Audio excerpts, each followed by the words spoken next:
स्वागत है। आप देख रहे हैं खबर असरदार। मैं हूं आपके साथ पूजा सचदेवा। और खबर असरदार में आज सबसे पहले खबर अयोध्या से। कल अयोध्या में राम मंदिर के शिखर पर ध्वजारोहण का भव्य समारोह होने जा रहा है, जिसके साक्षी देश के प्रधानमंत्री नरेंद्र मोदी होंगे। कल अयोध्या में पीएम मोदी करीब 4 घंटे रुकेंगे। इस दौरान उनके साथ सीएम योगी और आरएसएस प्रमुख मोहन भागवत भी रहेंगे। साथ ही पीएम मोदी अयोध्या में रोड शो भी करेंगे। कैसी है तैयारियां, देखिए रिपोर्ट।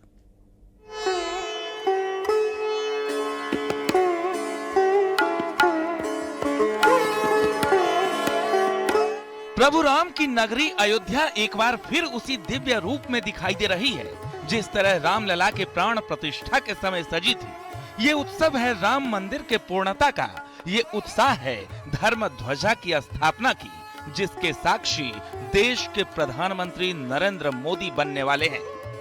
भगवान रामलला की आरती होगी और आरती के पश्चात 11:58 यानी 12 बजे के पास इस ध्वजारोहण के कार्य में वे पहुंच जाएंगे।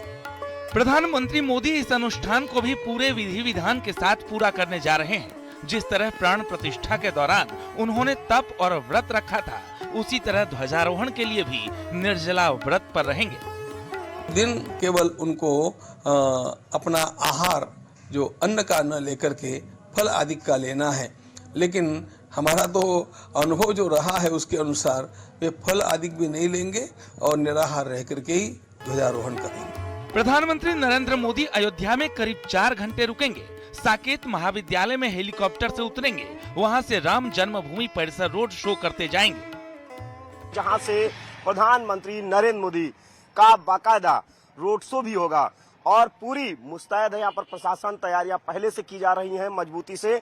और इस रोड शो में प्रधानमंत्री नरेंद्र मोदी के लगभग राम पथ है, राम पथ पर 1 किलोमीटर का ये बाकायदा जो रोड शो होगा प्रधानमंत्री नरेंद्र मोदी का, और इसमें पूरी तरीके से दोनों तरफ बैरिकेड कर रखा गया है। पीएम मोदी के रोड शो के लिए 1 किलोमीटर के राम पथ को 8 जोन में बांटा गया है। रोड शो के दौरान समूहों की 5000 महिलाएं पीएम मोदी की अगवानी करेंगी।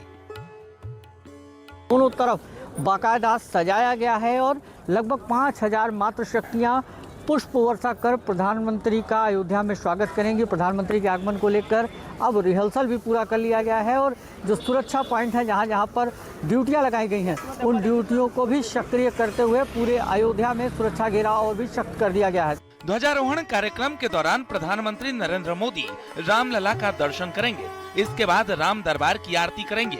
राम मंदिर परिसर में स्थापित सभी पूरक मंदिरों पर भी ध्वज पताका फहराएंगे। Bureau report, news 18। और पीएम मोदी के विकसित भारत विजन 2047 पर अखिलेश के बयान के बाद घमासान छिड़ गया है। दरअसल अखिलेश यादव ने मोदी के विजन को बेमतलब की बातें बताकर तंज कसा, जिसके बाद बीजेपी ने अखिलेश पर जमकर निशाना साधा। डिप्टी सीएम केशव प्रसाद मौर्य ने कहा कि अखिलेश का मानसिक संतुलन बिगड़ चुका है।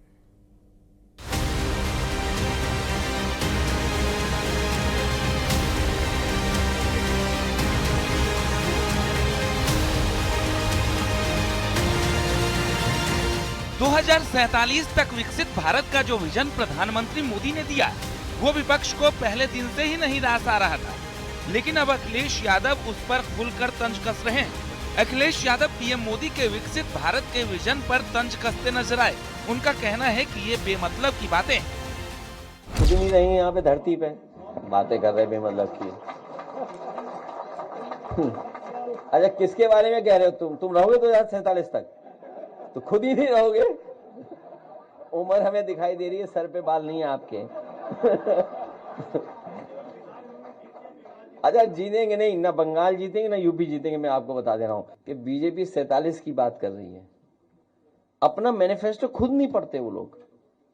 दुख इस बात का है कि जो मैनिफेस्टो वो बनाते हैं एक इलेक्शन के लिए, वो खुद ही नहीं पढ़ते उसको। अखिलेश के इस बयान पर बीजेपी ने पलटवार किया है। डिप्टी सीएम केशव प्रसाद मौर्य ने तो यहाँ तक कह दिया कि अखिलेश यादव का मानसिक संतुलन बिगड़ चुका है। देखिए, श्री अखिलेश यादव जी का मानसिक संतुलन बिगड़ गया है। ऐसी भाषा बर्दाश्त नहीं की जा सकती। माननीय प्रधानमंत्री जी सहित जो इस देश के सच्चे सेवक हैं, देशवासी देश के प्रगति के लिए समर्पित हैं और लगातार उनसे 1000 गुना ज़्यादा रोज काम करते हैं माननीय प्रधानमंत्री जी, वो इस प्रकार की भाषा बोल करके ये माननीय प्रधानमंत्री जी का नहीं, वो देश का अपमान कर रहे हैं। इसके लिए तत्काल क्षमा मांगे और अपना बयान वापस लें। यूपी के मंत्री दयाशंकर सिंह ने भी अखिलेश के बयान पर निशाना साधा। उन्होंने कहा कि पीएम मोदी देश के लिए काम करते हैं और अखिलेश परिवार के लिए। तो वो लोग सोचें जो अपने परिवार और अपने लिए जो है विकास कर रहे हैं। मोदी जी अपने लिए और अपने परिवार के लिए विकास नहीं कर रहे हैं, वो देश के लिए कर रहे हैं, आने वाली पीढ़ी के लिए कर रहे हैं। वो रहे या न रहे, भारत गौरवशाली रहे, भारत समृद्ध रहे, इसके लिए अपने अपने जीवन को अर्पण किए हुए हैं। ये तो अखिलेश जी को स्वयं में सोचना चाहिए कि वो जो राजनीति कर रहे हैं वो अपने परिवार के लिए कर रहे हैं। फिलहाल विकसित भारत विजन 2047 के मोदी के विजन पर अखिलेश यादव के तंज पर सियासी जंग जारी है। Bureau report, news 18।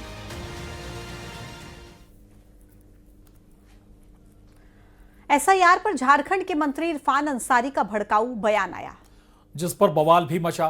विरोधियों ने उनके खिलाफ एक्शन की मांग भी की, क्योंकि इरफान अंसारी ने एसआईआर में जुटे बीएलओ को ही निशाने पर ले लिया।